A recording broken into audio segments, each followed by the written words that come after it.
Welcome back. This is John Locke, and today we're talking about the Google Helpful Content Update. So today is August 18th, 2022. Google said that they are rolling out this update over the next couple of weeks, the Helpful Content Update. And some of the key points that I want to stress in this, I'm going to read some stuff from the actual Google blog, but it does seem to be targeting lower quality content, but it also seems to be rewarding sites that are adding value to existing information, expert analysis, insights that are unique, and websites that speak from personal experience and seem to satisfy users. And it seems to not reward sites that are using AI to churn out low quality content and also jumping on trending topics when they are not really experts in that field of content or that topic. So some of the things from the Google Search Central blog, it says, focus on people first content. The Helpful Content Update aims to better reward content where visitors feel like they've had a satisfying experience.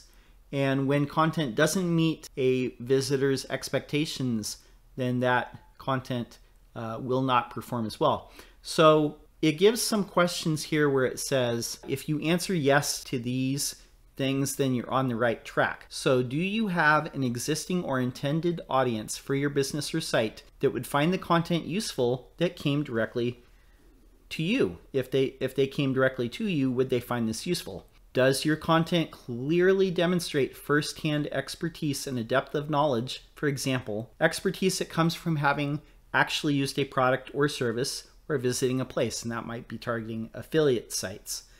From what that sounds like, or did you actually use this product, or are you just trying to sell this for affiliate links? Does your site have a primary purpose or focus? Now this seems to be targeting sites that are a catch-all for any type of content. Perhaps they sell links, perhaps they allow article submissions, but they are just blogs that publish any topic whatsoever. They don't really have a primary focus, and maybe their expertise is not that great. After reading your content, will someone leave feeling they've learned enough about a topic to help them achieve their goal? So this one's a little tricky to measure in the real world, but I would say there are probably ways that they could measure this. There are probably user signals that they probably could get from the browsing experience, but there are also external signals that might tell Google that people are satisfied with this content. For example, backlinks or being mentioned in other trusted websites. That might be an indication that people actually do find this useful. All right, will someone reading your content leave feeling like they've had a satisfying experience? Now, this is definitely sounds like it's using user signals to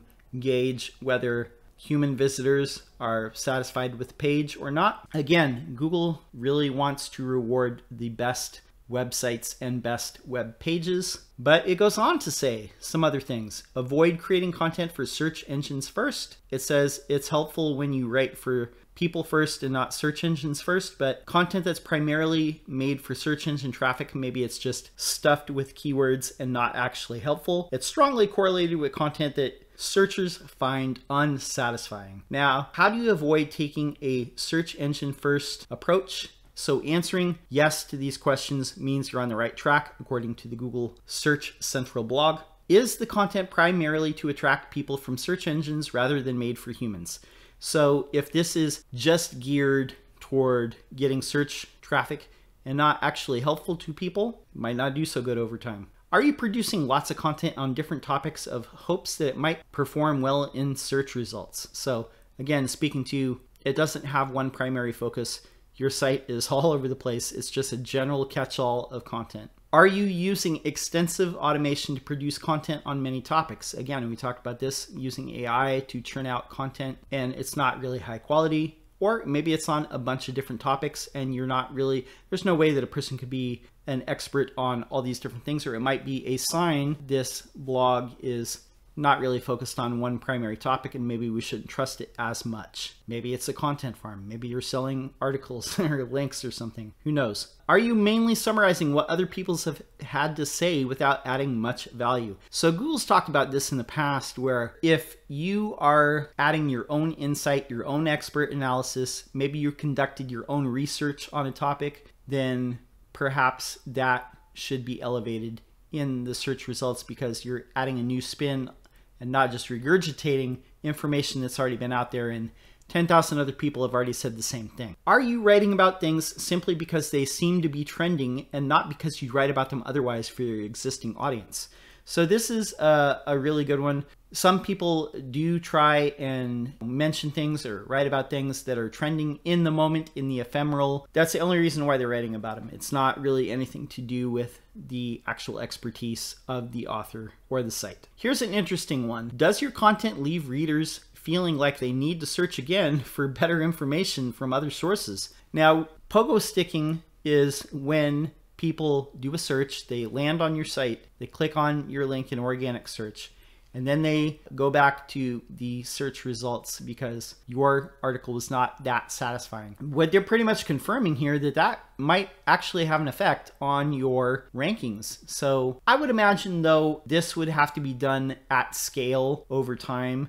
Somebody wouldn't be able to just do a negative SEO attack on your site by having people do this for a short period of time, but over time this might actually be unhelpful toward your rankings. All right, are you writing to a particular word count because you've heard or read that Google has a preferred word count? It says no, we don't. This speaks to the so-called skyscraper technique. I know our last video we talked about word count a little bit, and we did identify maybe for each type of keyword there is a sweet spot, but Google is saying just because you write the longest article doesn't mean that it's the best. And just because you've read that this is a shortcut, again, is a tactic. It's not actually a means of having the best content. You can have short content for certain keywords and that gets people to their goal. Some keywords, it requires longer content, but there's no hard and fast rule that says the longest content is always going to win. And this might just be a way to say, look, if you're just writing a longer piece of content and stretching out words, don't do that because it's not necessarily going to make it the best. All right. Did you decide to enter some niche topic area without any real expertise, or instead you're mainly because you thought you get search traffic? This might be speaking to affiliate sites. This might be speaking to people who are just spinning up sites in order to get traffic. Maybe they're, making money off it somehow. If you're just getting into this because you don't really have a passion for it, there are definitely ways that they can measure this. But it certainly sounds like they want to reward sites that are in this for the long haul and actually thrown a stake in the ground as far as their topic expertise, and they've written about this or created content on this particular subject for a long extended period of time. They're getting the proof, they're getting the links, they're getting the mentions from other industry publications. All right, or does your content promise to answer a question that actually has no answer, such as suggesting there's a release date for a product, movie, or TV show when one isn't confirmed? And this one speaks to misinformation, speaks to speculation on giving an answer that hasn't been formally announced, hasn't been confirmed by any other sources. So I think that that's a good way to stomp out clickbait when it comes to giving a speculative answer instead of a confirmed one. Sites that are just doing that to try and get keywords, rank for keywords where there's no answer yet.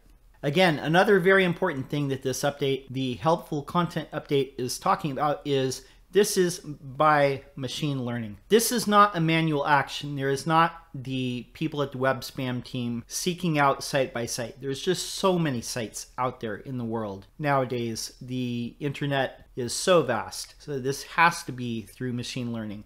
It's the only way to properly do this at scale. So that's an important thing to know. And also additionally, this is one of many signals. This is not the only signal that will determine whether your site ranks or not. Google's algorithm is a bunch of little algorithms that are updated many hundreds, even like thousands of times throughout the year, and they roll into the larger ranking algorithm. So this is one signal out of many. It doesn't mean that if you fail at this, that you're not going to rank. And it doesn't mean that if you succeed and pass this evaluation, that you're going to rank either. Really quick, I would like to read what a couple other noteworthy SEO consultants have said about this so far. Dr. Pete Myers, who is very prolific in the local search field, says, "I'll try to avoid wild speculation, but a lot of this helpful content update sure sounds like it's taking user signals into account. And Google, I think, at least, has been doing that for quite some time. He also goes on to say that note that just because Google describes something as qualitatively as part of an algorithm update, it doesn't mean that the bullet point representing a specific singular quantitative ranking factor. So again, what we just said, it doesn't mean that this is one factor that overrides everything else. This is part of a larger evaluation. This is one data point out of many. J.H. Shirk, who is a noteworthy SEO when it comes to software SEO or software as a service companies, this is what he said on Twitter. This is going to maybe at best impact AI generated gibberish. Remember that Google isn't trying to tell us how to prepare for changes. They are playing a public relations game after the results have been routinely criticized by consumers. If all of search gets turned upside down, I will eat my words, but my guess is this is going after the folks that preach semantic SEO and really just use GPT-3 to generate tons of awful URLs. It's not an actual change in the type of content that ranks. Content created for search is probably the best thing for search engine users to land on. The idea that SEO content is bad or bad for users is a fallacy. The medium is the message. So basically, this is saying this helpful content update is really just saying we want to reward content that is written by real humans for real humans.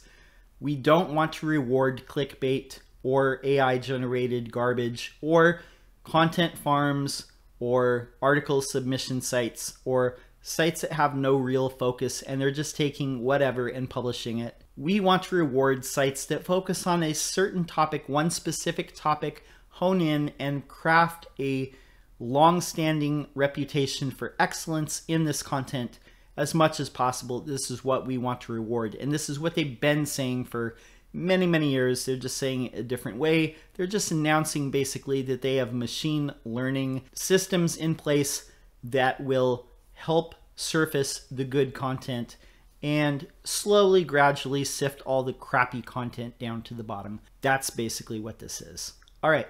If you have an SEO question that you would like answered, go ahead and put it in the comments below. I will answer it personally. My name is John Locke. My business is Lockedown SEO, and I'm here as often as I can be answering questions. If you got value from this video, I would greatly enjoy it if you would give this a thumb up and subscribe, because YouTube's algorithm likes it when you do these things. And it will definitely help show this video and my channel to more people, and more people get use out of it. That would be awesome. All right, that's all I have for now. Until next time, peace. Ha. Talk to you later.